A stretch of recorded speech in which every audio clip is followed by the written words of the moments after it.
Hello, how are you guys? Hi, audience. Welcome to the Wizard of Odds live stream. Mike, tell me, what are we going to be talking about today? So today, June 6, 2019, I would like the topic to be the game show Jeopardy. Ooh. And you know that this is a big topic of conversation right now here in Las Vegas because our own champion, James Holzhauer, lost on Monday's show. Everybody is talking about it, and especially in the kind of circles I hang around in. And a lot of people are very critical of him, especially his wager in Final Jeopardy. Some people are accusing him of taking a dive, meaning deliberately losing. And I would like to start with a commentary about it, about why I think he played a good game and played it right. But you know, sometimes I'm not saying that he was the better player, but you know, it's a game. Anyone can win. Now, this is the same guy that used game theory in order to win. So this is like one of the very first Jeopardy contestants that went in, was aggressive, went and did the high value numbers first, and then was extremely aggressive when betting, all based on that theory. So do you think then that that's the right theory to play with, and do you think people will be playing Jeopardy differently from now on? Yes. How about let me give my commentary, which will address all those questions, and we'll take it from there. Okay, but you're absolutely right. There is a whole strategy to tournaments, and basically every game of Jeopardy is a tournament. You want to win out of three people. You want to have the most money at the end. And when I first moved to Vegas, I played lots of blackjack, craps, and baccarat tournaments. And there is a whole different strategy to playing those games as opposed to if you were just playing with cash in a casino. No longer are you trying to beat the dealer, you are trying to beat the other players. And I could talk about proper tournament strategy all day long.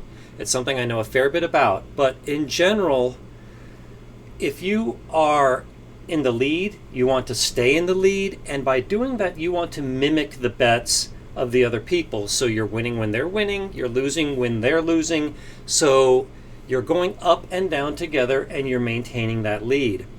If you are not in first place, then it's proper strategy that you want to swing that big player. In other words, you want to bet big when he goes small, and you want to bet small when he goes big. And in blackjack tournaments, in fact, just about any kind of tournament, usually you go around the table, like in poker, where one person has to act first, making a bet, and then everyone goes in turn. So it's very advantageous to go last because you can see what everyone else has bet.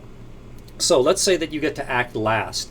If you are behind, then you should bet the opposite way of the chip leader. And if you are the chip leader, then bet the same way as your nearest competitor. And I would also say that you want to play very conservatively, probably for the first 80% of it, and just bet small, so you know who the enemy is that you need to catch. And then at the very end, you need to be aggressive. If you are behind, you need to shove all your money out there when the timing is right and just hope for the best. The object is not to be at the table at the end. That does you nothing if you didn't win. So I can't emphasize enough the importance of aggressiveness in a tournament. And the more players you have to beat, the more aggressive you've got to be. You can't just sit there grinding away. You need to make big moves sometimes.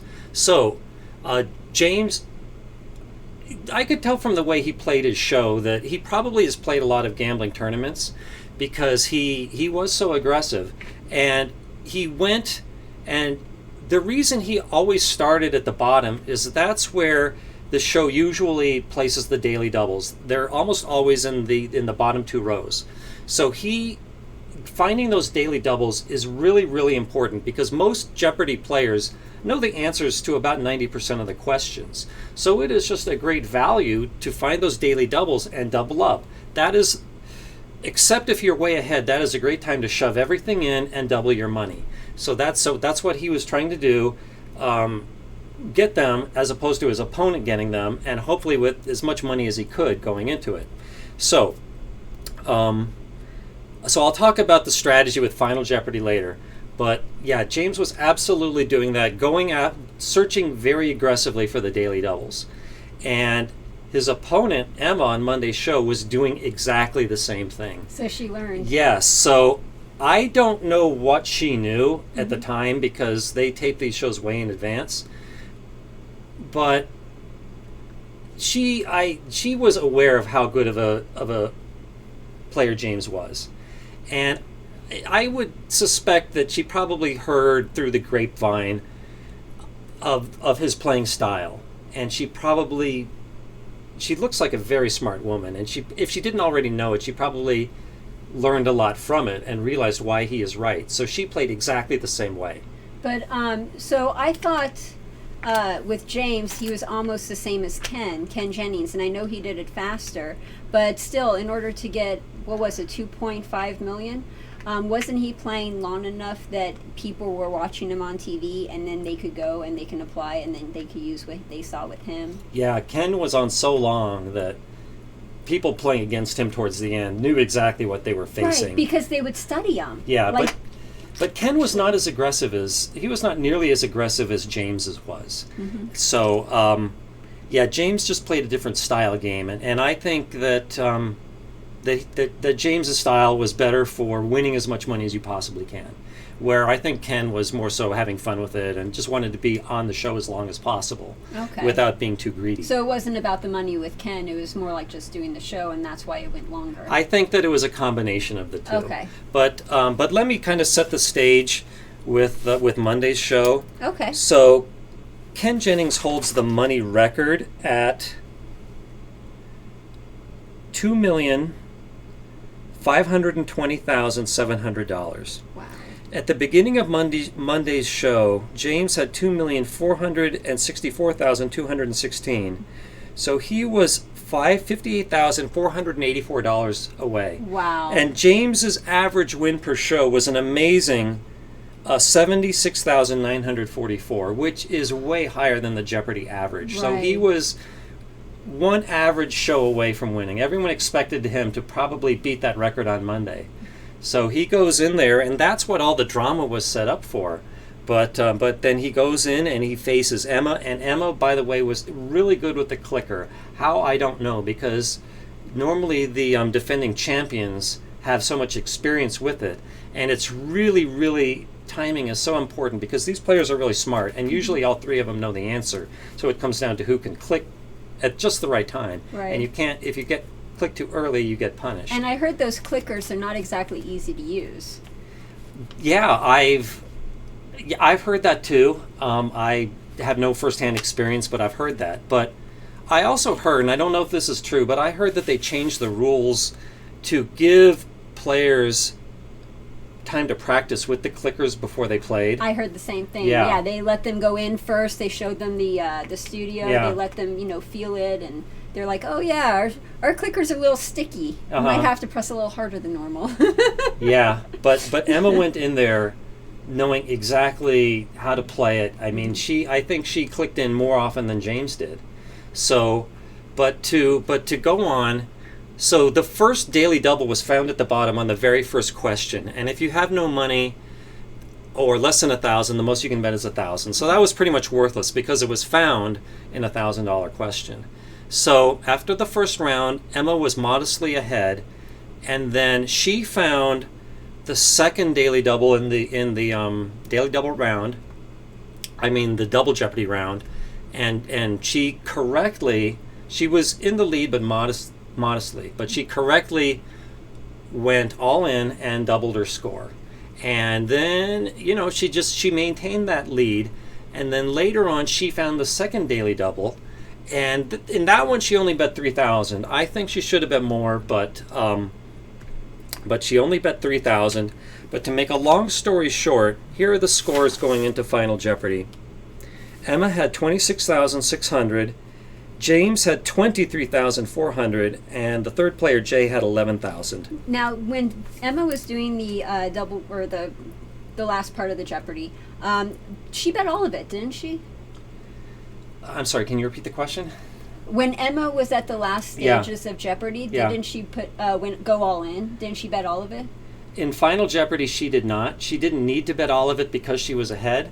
So if the person in the lead with Final Jeopardy, the very last question where everyone makes a wager, if the first place player has less than twice the second place player, then if they want to ensure winning by getting the question right, they should bet 2 times their closest competitor's score plus $1 minus their own score.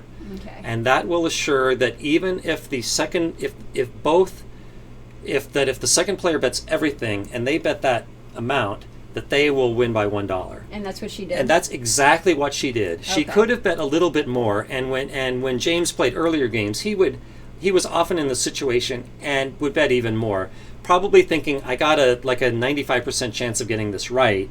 If I get it right, I may as well win even more money. Okay. So, but Emma played it the more traditional way by just betting enough to win by exactly $1, which she did. So she bet 20,201, and okay, here is the big thing that everyone is arguing about: what should James have wagered?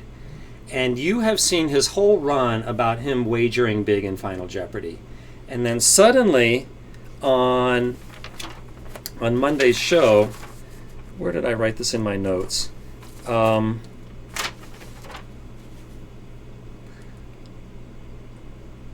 I don't think I wrote this down, but he basically made a small wager. $1,000, wasn't it? It was not, okay, I can tell you exactly that he did what Emma did, but with Jay, the third place player. So someone in the audience, please multiply 11,000 by 2, which is 22,000, add 1, and then subtract James's score of 23,400. And that is what James bid. So what he did was he at least got to the situation where if he was right, Emma was wrong and bet big, and Jay was wrong, then he would have won. So he was basically betting that Emma wouldn't get the question, and that's what his bet was. Yeah, and what else could he do? Yeah. It would be very easy to predict that Emma would have bet what she did, or maybe even higher. So, in game theory, if perfect logicians were playing this, then sometimes the chip leader should go low, but you almost never see that. So, James was in a position where he could either go high. Basically, he could go high or go low. If he went high, then to win the game, 3 things would have had to have happened. No, only 2. So Emma would have had to have been wrong, and he would have had to have been right. And lots of times when the leader wins, and I have this on my website, but when the chip leader gets Final Jeopardy wrong, the second place player gets it wrong as well about 60% of the time because it was probably a very tough question. Okay. So if he went high, Emma would have had to have been wrong and he would have had to have been right. And by going low, he wins if only Emma getting it wrong. And it doesn't matter if he gets it right or wrong. So he is significantly increasing his chances of winning by going low. And to me, it's just that simple. And his exact wager was also making sure that if that happened, Emma going high, blowing it, he gets it right, but he doesn't bet too little that Jay could catch him. He bet enough to make sure that he covered Jay, that Jay couldn't win. So it was possible that James could have still won given those bids if he was right and the other 2 were wrong. But that's not what happened. Emma, of course, got it right, and she won. She played a great game, but both players, everyone played that game really well. So do you think the reason why people are upset then is because he diverted from his original strategy of using game theory when playing? No, he definitely was using game theory. Game theory definitely suggests that he should have gone low with that Final Jeopardy wager. So he played the way he was supposed to play. Yes. By game theory. Absolutely. Okay. He had just never I don't think he had ever been in that situation in his previous 32 shows. So I think that it probably took the audience maybe a little bit off guard. Like, wow, he's suddenly not, making a big wager. It looks like he's a chicken, like he's deliberately trying to lose. But no, in that situation, you're supposed to go low. He did it right, and he lost playing his best game.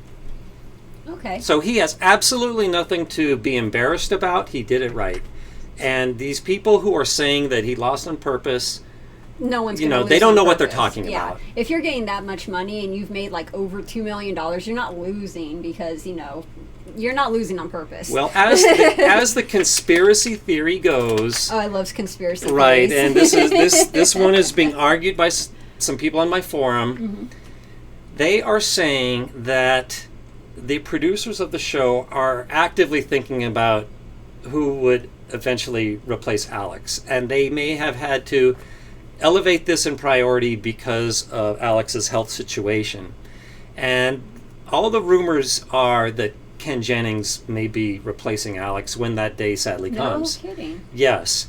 And as the conspiracy theory goes, they think it will be more dramatic if the person hosting the show is the champion. And the players here are trying to beat the host who's the champion. And again, as the conspiracy theory goes, I don't believe this. That's why I keep prefacing it with that. That the producers of the show paid him off enough money, $5-10 million to take a dive. But I absolutely don't believe it. Well, yeah, because they're not in the business of giving away money. I mean, wouldn't they?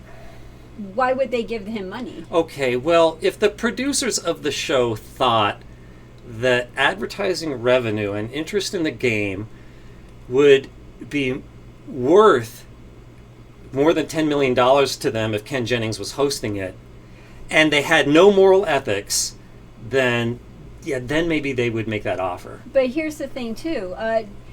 By what James has done, he's, technically changed everything about the game. People are not going to play the game the same way anymore. Oh, absolutely. I mean, we've already seen it with Emma, who I think just heard how he played. But next season, they will have seen the previous season, and I bet we'll see a lot of James's style of play. So yeah, absolutely, I agree. The game is not going to be played the same way anymore. And so in that case, are those type of payouts sustainable to that network? Sure. I think that what they paid to the players is minuscule compared to the total expenses of the show and the advertising revenue that they get. Okay. So, yeah, I don't think that bothers them. Okay. So that is my commentary, my speech. On the whole. And let's see what the audience has to say. Sounds great. So we are again, this chat is just going by. If we missed your question, sorry. But lots of people are saying hi. How are you? Hi, audience. So Mario asks, and this is a little off topic. Actually, no, this is on topic and off topic.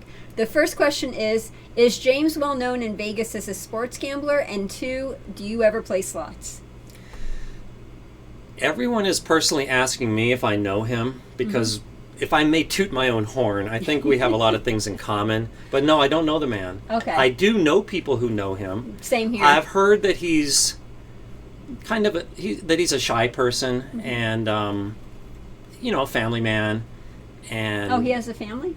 Yeah, he has made his bets so that his score would be their birthdays and things like that. So, I've heard nice things about him, but no, I don't know the guy. And as usual, I forgot what the original question was. Is he well known in Vegas? Yes. No, he's not. I don't. Everyone I know, some people knew of him a little bit, but he's definitely not like he was not a big name before the show. Well, I don't think, I also don't think that Las Vegas holds a good demographic of people who watch Jeopardy. Las Vegas people are partiers. They're not, people who stay at home and watch Jeopardy. So. Yeah, but then again, I'm sure there are smart people in every city, but there are a whole bunch of number wonks like me that enjoy analyzing game shows and casino games, and and things like that. And the people that I know in this kind of crowd just did not know the guy. Okay. And he asked if I play slots. I think we got asked that before, but only Probably. if there's a business reason for me to playing, like I am designing a game that's similar to some other game, or I just wrote big articles about ocean magic and Golden Egypt, which can be beaten.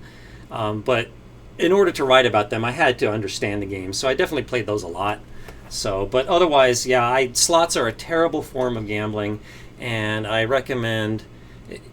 I think that if I was in an elevator for one floor and said, "Wizard, tell me one thing about gambling," and I would say, "Don't play slots." Sounds like pretty good advice. Thanks. You're welcome. So, what is your favorite type of gambling then?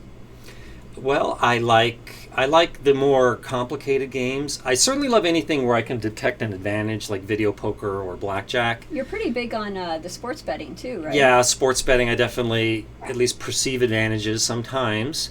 But let's say the advantage of everything was the same, then as you know, I love Pai Gow tiles, and I've talked about that to death before, so let's not get into that again. I like Pai Gow tiles. I'll always get into that. So let's see what you guys are saying on the chat. Mario, we got you. Let's see. Oh, that's cool. Hey, Luna. Hey, Yabara. Hey, you guys. How you doing? Let's see. Mike says... Yeah, so Mike Gablehauser or whatever, yeah, he's absolutely right. He said what I just said, that James made a wager so that all he needed to win was for Emma to be wrong. It didn't matter if he was right or wrong. Right. Yep, as I just explained. Cool. So if you guys have any more questions about that or anything else, go ahead and put it in the chat. I got a question. So what do you think... No, here's a better question. If you went on a game show and you won $2.5 million, like what he did, what would you do? Would you play more game shows, or would you be done after that? Oh, I would definitely play more. Yeah? I mean, I would play them just for fun. I've tried out for a few and have not been accepted to anything. Oh. But I love game shows. Like, I would just love to be on a silly one like The Price is Right. And that is cool. Yeah, they would hold a very high entertainment value for me. Well, you know, there's the Game Show Network is redoing Catch 21. Yeah. And they're looking for people to be on the show. Would you apply? Would you try? Oh, absolutely. That? Really? And to be honest, we were talking about this before the show. But yeah, I definitely am going to apply. And if I may say, Heather is... We're not supposed to talk about it. Okay. Oh, sorry. It's okay. Sorry. It would be awesome if you could be on that show. It would really be awesome. Thank yeah. you. So, yeah, I'm going to start the audition process when I get home. Yes. And, yeah, hope to make it. And, yeah, it's kind of on my bucket list to be on a game show before I die. I hope you could get on it. Thanks. That would be a lot of fun. Yeah. I want, when you're on it and you're doing the thing, I want to be in the audience cheering you on. And I'll have big signs. Yes. And I love to, and let me just say that a friend of mine is in the Jeopardy pool, and when she gets called, I'm going to be love being in the audience cheering for her. Awesome. So, yes. So, yes. Oh, and by the way, in case let's give you a nice plug. This is Heather, Vegas Aces. She has her own live stream on the Vegas Aces YouTube channel. She also has the website Vegas Aces with a hyphen.com. So Heather's angle is she's all about telling people how to deal the games properly, how to become a casino dealer. So she knows everything about the rules and the procedures of casino games. So check out her live stream and her website for tons of free information on that topic. I really appreciate it. And she also produces my live stream. And you have seen Heather's stuff all over my websites. She has been in a lot of my videos. And a lot of times I'm behind the camera. That's like my favorite part, is being behind it. My favorite thing, though, is going to Cutting Edge with you and getting all of those videos. Yeah. I enjoy that every single year, and we have so much fun doing that. Yep. I really love that. Yes, and keep your schedule open for this year. I will, totally. So we got another question. Skittle Car says, what is the correct strategy for the wheel in The Price is Right? I answer that in great detail on my website, as well as my math problems site. I have another website called mathproblems.info, where I explain exactly what to do. It exactly, like with the first player to spin, if he gets 40 cents, should he spin again? What if it's 45 cents? I think one of those two is where you draw the line, but you catch me by surprise with that question, so I don't know exactly. But yeah, it's definitely on. It's definitely, I've answered it in one of the old Ask the Wizard questions, but it's probably easier to find on my math problems site. Someone, we were talking about this before, and someone was telling me that there was a person that actually memorized all of the prices in Price is Right, and they went on and they pretty much got it all right, and I guess you can only go on once or something. So what he did was he would come back with these other people, and he would say, for example, sit with the wife and say, oh, yell this number, oh, yell that number. And the person that she was yelling to was going with it. He got up all the way to the final portion of that, and he got it down to the exact dollar. And my friend was telling me that they pretty much shut down the show after that, and they're like, what's going on? Why are you cheating? Like, how are you cheating? What's happening? And it wasn't that he was cheating, it was just this guy had done so much research and was just such a math fanatic that he was able to figure all that out in his mind, and he would just tell the spouse or whatever to yell the number. That's exactly true. You have the story basically right. Is on that show, okay, so in the Showcase Showdown, they will show you like a whole bunch of prizes, like here is a car, and here's a washing machine, and here is a bicycle, and here is a computer. And what do you think is the value of all this stuff? And the two players get different showcases, and the one who comes closer to the actual value without going over wins. And so this guy, as you said, he had an assistant in the audience. I didn't know it was his wife, but he and his assistant knew the prices of all these things that kept coming up over and over on The Price is Right. And so, and fortunately for him, everything in his showcase was things that they knew the value of. And so his assistant in the audience just simply added up everything and communicated to him exactly what to wager. And you can see on the show, people are just sitting there screaming and making hand signals. So this is allowed. And so he bid exactly this value. And it was an odd number, like 25,314. Like normally people will bid like in a round number like 25,000. And then, and as you said, he was exactly right. And I heard that at that taping, there was a really long delay. Like, as you said, I think that they speculated that he was cheating somehow. And I think they really did not want this guy to win. But I think that he was honest and told them what he did. I'm not sure, but it's pretty obvious. I would have disclosed that to show I wasn't cheating, that I was just being smart. But then when they actually come back and you see the show, and you can see this on YouTube, is Drew Carey was when he reveals the prices, and let's see, Heather's bid was 25,314. Well, you're exactly right. You win both. Have a good day. That's just like he showed no enthusiasm about it. Oh, okay. Like you could kind of tell, like the way he toned it. Like he was really unhappy. So yeah, check out that video. I'll do that. I got a question for you. Out of all of the game shows ever, not just now, but in the past as well, if you could be on any of those game shows, just one, which game show would you be? Well, simply in terms of money, I would love to be on Deal or No Deal. Because if you add up the value of all those suitcases, it's about $135,000. So that is how much an appearance is worth, and that's just great money. It's easy money. You don't have to answer any trivia. There's no one else to beat. So it's just picking numbers. How would you play it though? Like, do you have a certain number you would pick, or would you base it off of something? No, I would go through the first several stages and just say no deal, no deal, no deal, no deal, because I know that the first offers, the banker offers, are just terrible. And I would think that the banker would realize that I'm a tough contestant and make a juicy offer. And I'm kind of hoping that when it gets to the very end, I would get a fair offer, basically the average of all the cases, and then I would be happy to take it, maybe even if it was a little bit less. So that's how I would play it, and that's exactly why I would not get on the show. I would just be, here's just a boring math wonk taking the average. This guy is no fun. Who do we have to fire for letting him on the show? But, so what do you think would be fun? Would you do, what's that called, American Gladiator?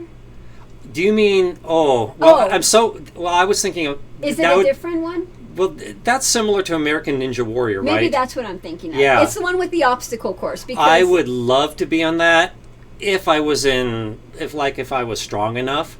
And I make no apologies for my physical fitness, but I'm nowhere near the caliber of the people on that show. You're good, though. Right, but these people are many orders of magnitude better. No, but like you bike, what is it? I mean, when you bike not just like a mile or 2 miles. You bike like 100. Yes. Exactly. Well, thank you. And certainly my endurance is strong, but on that show you only get like 2 minutes, and you need to have super strong hands. That's why all these rock climbers keep winning, because you have to grab onto tiny little things and pull yourself up, and that is not my strong suit. I could do maybe 10 to 12 pull-ups.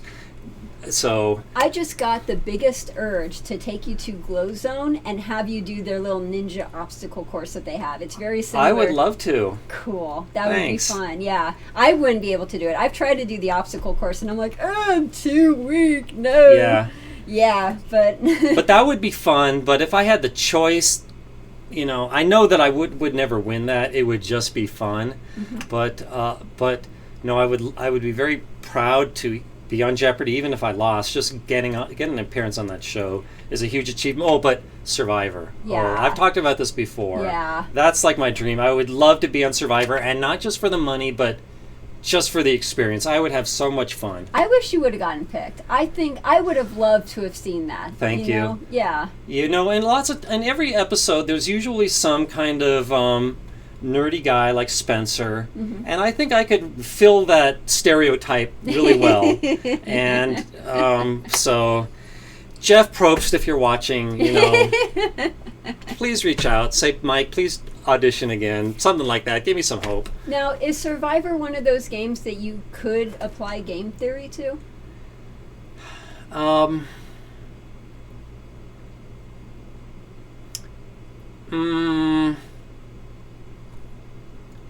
They change the rules of that every single season. Okay. That and it's so much of it is just human dynamics that I don't really think game theory would help that much.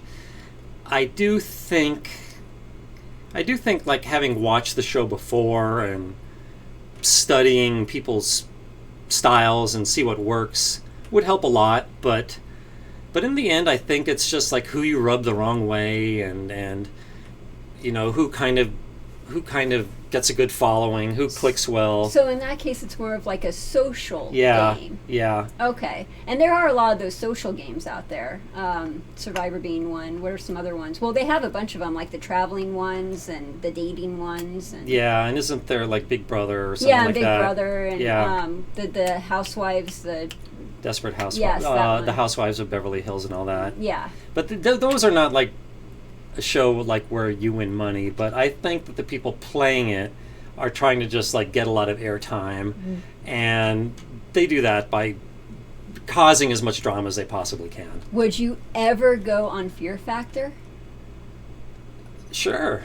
You would? I don't think I have any big phobias. You mean I don't know if I could eat the stuff that they ask you to eat. I mean, seriously, I could not eat that. Like, I could probably go in the snake area. I could probably do the spiders, even though I'm terrified of spiders. I could probably do most of that. But when they get the food portion in there, I would have to cross that bridge when I got to it. I think if you paid me enough money, I would. Could you really, like, chug it, though? Like, could you keep it down? Because you've seen what they put in there, right? I don't watch that show, but on Survivor, they used to have these eating challenges where you had to eat bugs or stuff like that. It's like a blender of stuff. It's like they had a blender. This is one show. It was a blender, and they put like coagulated blood and arteries and like eggshells and like some really nasty stuff in there. And you look at it, I couldn't do it. You know what I would do is I would try to envision myself like Survivor Man who will eat anything and think, okay, what if I was out in the wilderness and I hadn't eaten in 3 days? I would be so happy to find this and eat or drink it. And I'm going to try to put myself in that mindset to get through it. Okay, so here's the thing. So if you ever do a Super Bowl bet, then would that be an okay thing to bet where it's like, I dare you to eat something that, people on Fear Factor had to eat? I am open to it. If anyone wants to make an eating challenge. Oh my God, I gotta film it. I have to be there. I have to see it. I just have to. As long as it's reasonable. Fear Factor is not reasonable. Yeah. But yeah, shall we say I'm open to it? Awesome. That's better than me. I don't even think I could say I was open to it. Well, as usual, we strayed way off topic. Yes, so did. Let's see if there's a gambling question or a game show question, or better yet, a Jeopardy question. Let's see. So we were right here. Yabara asks, how many sites do you have?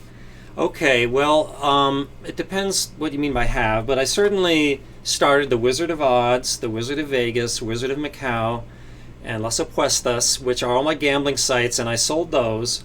But I still own diversitytomorrow.com, which is another forum, and that is about all things not gambling. So I welcome everyone there. It's a nice small forum. We're always happy. We're radically inclusive, as we would say at Burning Man, for new people, new blood. So come on over.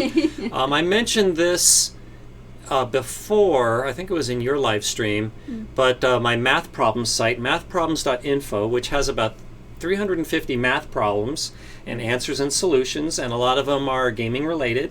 Cool. And I have a business site, lollipopguild.org. Not too much there, and that is it. Awesome. Yep. Cool. So those are my sites. Very cool. Do you have any besides Vegas Aces? No, Vegas Aces is taking up all of my time. I stretched myself a little too thin, so I'm just focusing on Vegas Aces. I'm not starting any new projects. Okay. I just want to get Vegas Aces done. Yes. That's good advice. I'm often spreading myself too thin. It's hard, though, because it's like you want to do this, you want to do that, you want to do that, and all of a sudden you're involved in like 15 or 20 things, and you're like, oh, look, I don't have any time for any of those things.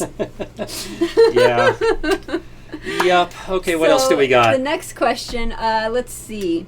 Joe says that there's a really good documentary called Perfect Bid, The Contestant Who Knew Too Much. I would love to see that documentary. I'm going to have to look into that. That's on Netflix, it says. Yabar says it's on Netflix. And then Propaganda says, wow, 100 miles on the bike. Thanks, Propaganda. It's not like I ride that long every day, but... you do a lot, though. I mean, you even do, 50 miles on your unicycle? I did 53 miles on my unicycle. That's my record there. That's amazing. And what's the tallest mountain you've climbed? Mount Ixtlahuacíhuatl, the third highest mountain in Mexico, at about 17,200 feet. How many days did that take?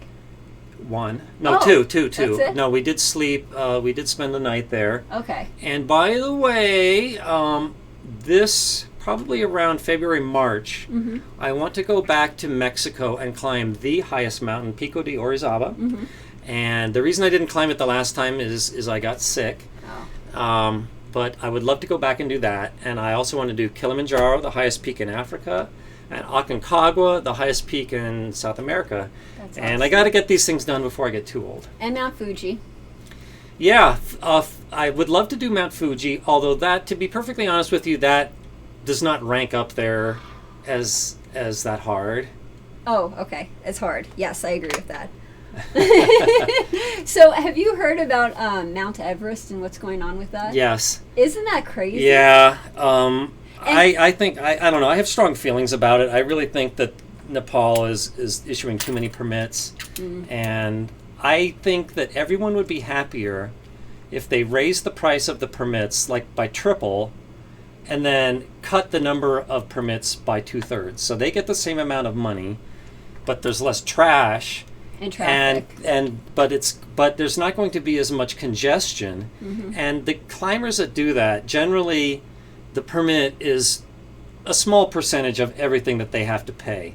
So I'm sure that they would happily pay $20,000 more to have a nicer experience and have a better shot to make the summit, because there's so much less congestion. And for those of you who don't know what we're talking about, Mount Everest, they have so much traffic there that it's a standstill, or what is that? A standstill line or a still line? Or yeah, it's a log jam. Yeah, it's a log jam. So people are actually dying from the lack of oxygen because they're sitting there waiting in line. Yeah. And the really crappy thing is after a certain height, they don't take the bodies down. So there's bodies up there from however many years ago, and if you go up there and you die, people just step over you and they leave you there and they don't take you down. Yeah, it does serve a purpose, as at least all these dead bodies mark the trail. Oh my God, yeah, that's what I'm looking at. But yeah, it's like, what is it, 10,000 to get the permit, I think? Yeah, I think so. Yeah. Yeah, and but the total budget to do one, assuming that you were like a good climber, would probably be more like 50,000. Mm-hmm. But you have all these multimillionaires that are really not deserving to be on that mountain, that just pay way more for people to schlep everything up there, so that they're carrying almost nothing. Okay. And they're basically babied the whole way to the top. And to be honest with you, I don't think that is like, I mean, yes, they climbed it, but I don't give them quite as much credit as someone who carried their own weight. Well, I mean, a lot of those rich people, they were born into it. A good amount of them were born into it. Yeah, this sense of entitlement. Exactly. And I think that has a lot to do with it. Like, I want to do something, I just don't want to do the work involved to do it. You know what I mean? Yeah. Yep. Yeah. So anyway, Comments. let's see if we have a gambling question. This is your chance, guys. Skittle Cars says, you probably never researched NASCAR betting, but the favorite for this weekend's race is 11-4 odds. There are 40 cars during the race. I'd say less than 8 cars have a real shot of winning. The 8th best driver has like 9-1 or 10-1 odds. This seems exploitable. NASCAR is one area of gambling that I know almost nothing about. I do know what NASCAR is an acronym for. Do you? No, I don't. North American Stock Car Automobile Racing. Oh, cool. It might be automotive racing. Nice. Someone correct me if I'm wrong. Awesome. I did not know that. But that's about as far as I get with NASCAR. But I will... And they make a left. And they make another left. Oh my God, look at that. It's something different. They made a slight left. No, to me it's just cars running around a track for hours. Okay, but I will say that in general with sports betting, if there are a whole lot of possible winners, that they take out a lot of juice, like 35%, and in general it's not a good value. I'm not saying that you haven't found anything, but I just don't know enough about it, so I should probably keep my mouth shut. So I got a question about sports betting. I heard this was I think the last 6 months or the last year. Maybe it was for Super Bowl, I can't really remember. But didn't the sports book area do something wrong with the numbers, and they ended up like having to pay out more people, and it was just this big cluster? Okay, I know there was one year where, say the line started at one side being a 3.5 favorite, and then everyone was taking the favorite, laying. Let's say everyone was taking the underdog, getting the 3.5. That they moved the line to 3, and then they moved it to 2.5, and then everyone started betting the favorite, and then the game fell exactly on a 3-point margin of victory. So the casinos basically took it both ways, and they lost. But I think they're the only probably losing Super Bowl, and it's not like they lost a huge amount relative to their annual income. You know, they do like Super Bowl. It's a good moneymaker for the casinos.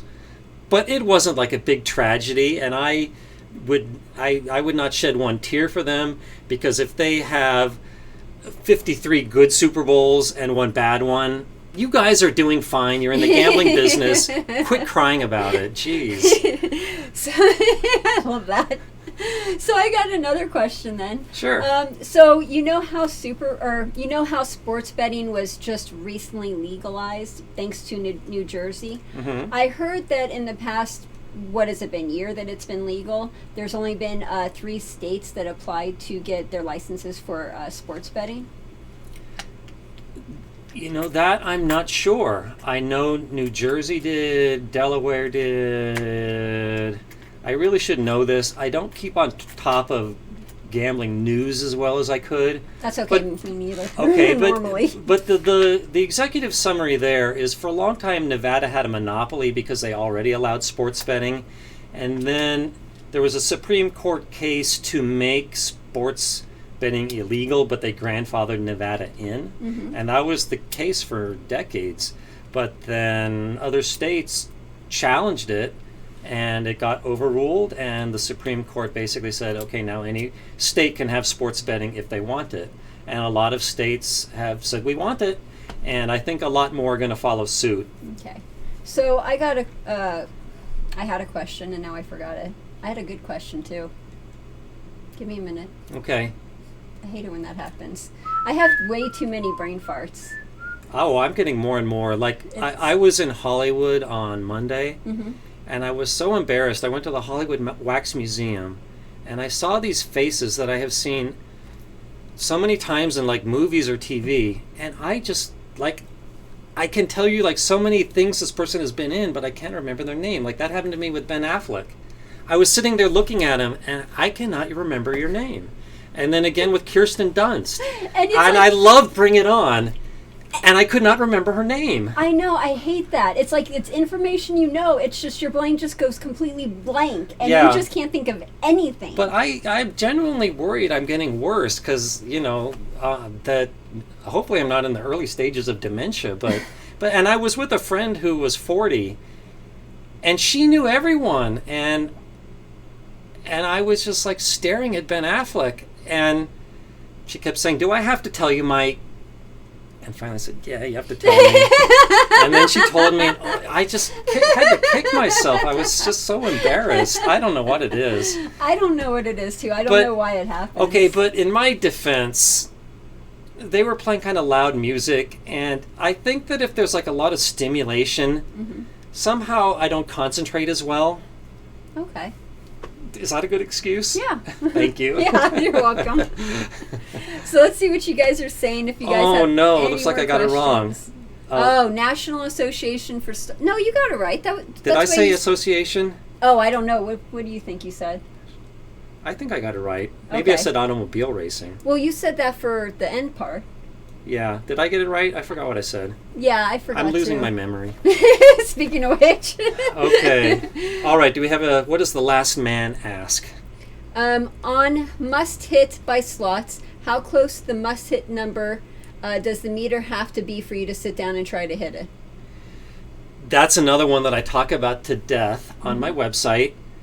In general, it should be, I would say, 97% of the way from the start point to the end point,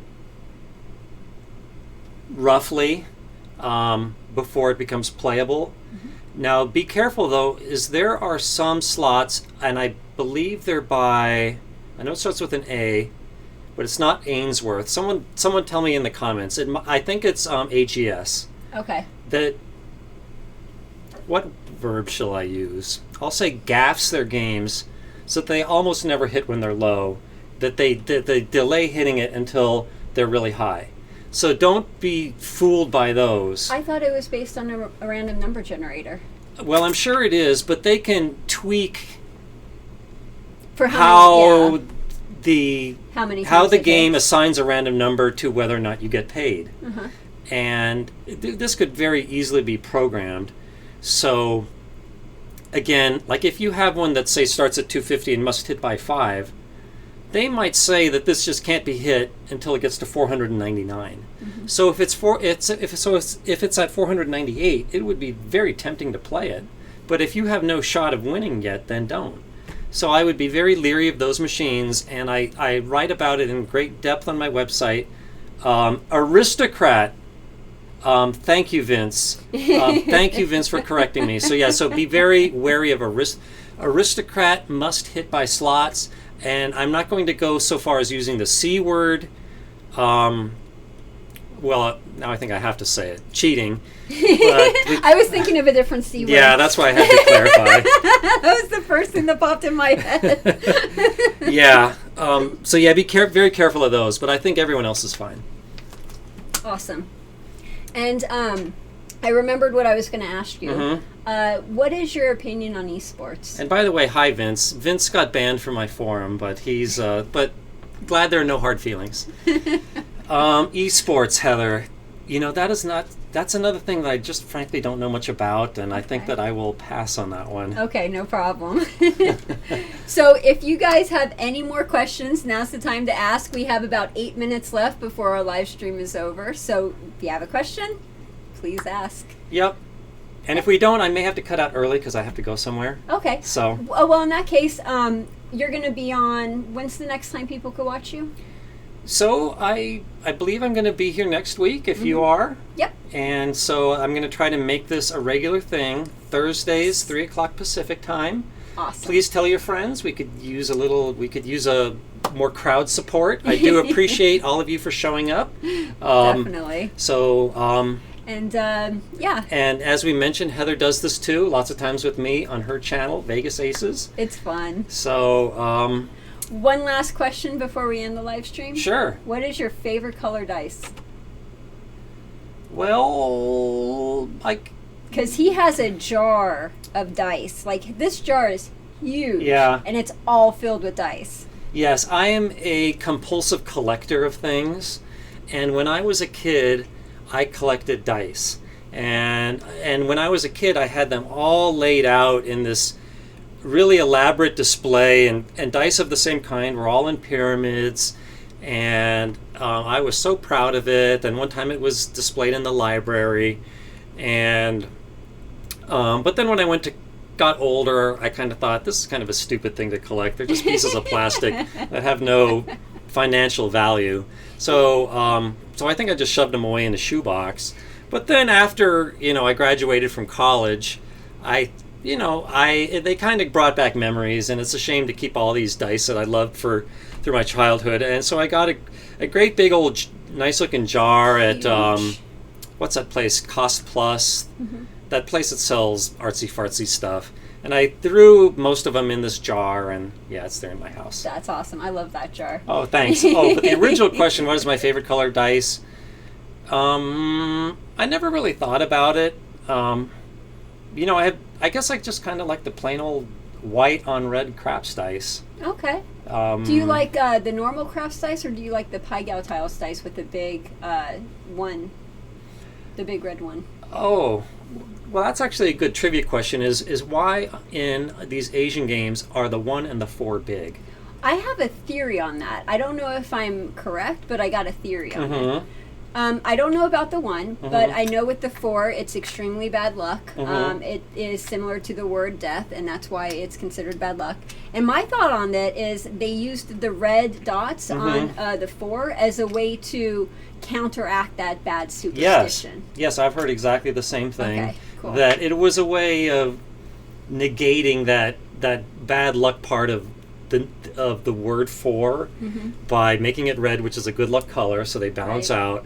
And why the 1, I'm not sure. I think because they just wanted to make it, I'm just 1, like a great big circle. I heard that. I think that we don't know for sure, because this goes back several hundred years in China. So, but interesting. I have a really nice backgammon set, and that one has white and blue dice, and I like the rounded kind that roll around, as opposed to the sharp corners like craps dice. But I love a good quality die. But in terms of the colors, that I don't care about so much. You know, with a normal die, it has the hard edges because it makes it tumble more and it's a more random outcome. Yeah. Did you know, too, that if the casino has too much padding on their table, that sort of interferes with the dice roll, and they have to take the padding off to have a hard surface to make a more random bounce? I've heard that. Like, if you go to these dice setting forums, they talk a lot about the bounciness of every single table in town. And a lot of the tables, if you feel the felt close to the edge, you can feel that it's bumpy. And they put like these pyramids like are on the side, but at the bottom, and then just cover it with felt. Okay. In an effort to randomize the throw a little bit more. So... Is that true, or is that just No, what that's they true. say? Like I'm pretty sure at the Four Queens, you feel the felt right at the edge, and you can feel that it's bumpy. Wow, that's interesting. So, cool. Yep. So let's see if there's any final questions. What game is it called in front of you? This is Pai Gow Poker. This is what this is. Yes, this is Heather's table. We're at Heather's studio here. Heather has a whole bunch of how to deal videos on her website, Vegas Aces, and she makes them right here. Thanks. So I think that's it. I think we've answered everyone's question for today, and we've talked about game shows like crazy, so I think we did pretty good. Yep, so thanks everyone in the audience for showing up, and again, nice to see you, Vince. And we'll see you next Thursday. Okay, see you next week. Bye, everyone. See ya.